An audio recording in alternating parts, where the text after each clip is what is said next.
Welcome to bird media. నేను వైష్ణవి. ఉత్తరాంధ్ర రాజకీయాలు మరొకసారి వేడెక్కుతున్నాయి. ముఖ్యంగా బొత్స సత్యనారాయణ, ధర్మాన ప్రసాదరావు ఇలాంటి బలమైన బీసీ నేతలను లక్ష్యంగా చేసుకొని రాజకీయ వ్యూహాలు రచిస్తున్నారు అనే చర్చ కూడా జోరందుకుంది. ఇటీవల విజయనగరం ఎంపీ కలిశెట్టి అప్పలనాయుడు గతంలో కాంగ్రెస్లో ఉన్నారు ఆయన. మరి ఆ సమయంలో ఈ ఇద్దరు నేతలు వైఎస్ జగన్మోహన్ రెడ్డిపై చేసిన విమర్శకులకు సంబంధించిన పాత న్యూస్ క్లిప్పింగ్స్ను బయటపెట్టారు. సడన్గా ఇవన్నీ బయటకు వచ్చి వైరల్ అవుతున్నాయి. ఒకప్పుడు ఈయన పైన, జగన్ పైన, వైసీపీ పైన తీవ్ర ఆరోపణలు చేసిన ఈ నేతలే ఇప్పుడు అసలు ఆయనకి మద్దతుగా నిలవటం ఎంతవరకు నైతికంగా సమంజసం అనే ప్రశ్నను కూడా లేవనెత్తారు. అసలు ఈ వీడియోలు ఎందుకు బయటకు వచ్చాయి ఏంటి అనే విషయం తెలియదు. కానీ ఇదే సమయంలో మంత్రి కింజారపు అచ్చెన్నాయుడు కూడా బొత్స పీసీసీ అధ్యక్షుడిగా ఉన్న కాలంలో ఆయన చేసిన వ్యాఖ్యల వీడియో క్లిప్పింగ్స్ని కూడా ప్రస్తావించారు అచ్చెన్నాయుడు.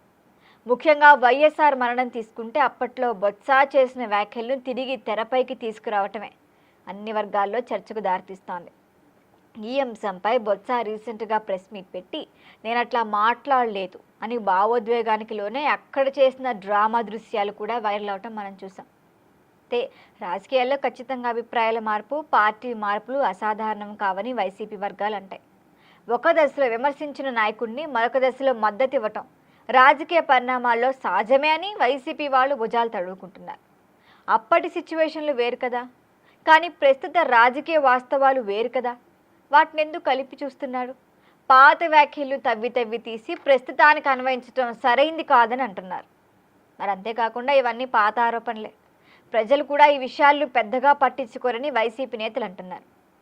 మరొకప్పుడు టీడీపీలో ఉన్న వాళ్ళు ఇప్పుడు వైసీపీలోకి వచ్చి కూడా మాట్లాడుతున్నారుగా. అప్పుడు మాట్లాడినప్పుడు తప్పులేంది, ఇప్పుడు మాట్లాడితే తప్పు అని ఎందుకు మాట్లాడుతున్నారని కూడా మిగతా వాళ్ళు అంటున్నారు.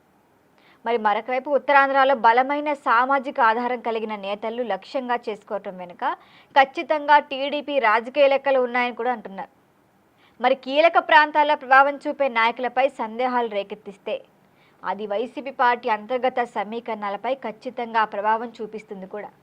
ముఖ్యంగా పార్టీ అధిష్టానం మరియు ప్రాంతీయ నేతల మధ్య దూరం పెరిగేలా చేయటం ద్వారానే ఈ రాజకీయ లాభం పొందాలి అన్న వ్యూహం ఉందా అన్న ప్రశ్నలు కూడా వస్తున్నాయి.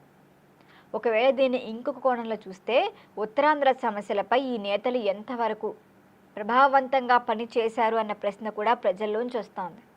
మీరు రాజకీయంగా ఎదిగిపోయారు, కానీ మీకు ఓటేసిన జనాలు అలాగే ఉండిపోయారు.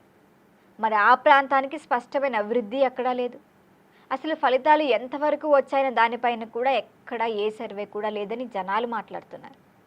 మరి అదే సమయంలో ఈ పాత క్లిప్పింగ్స్ను మళ్ళీ వెలుగులోకి తీసుకురావటం వల్ల ఓటర్లపై ఎంతో కొంత ప్రభావం ఖచ్చితంగా ఉంటుంది. సోషల్ మీడియా యుగంలో ఇలాంటి వీడియోలు తక్షణమే బయటకు వస్తాయి.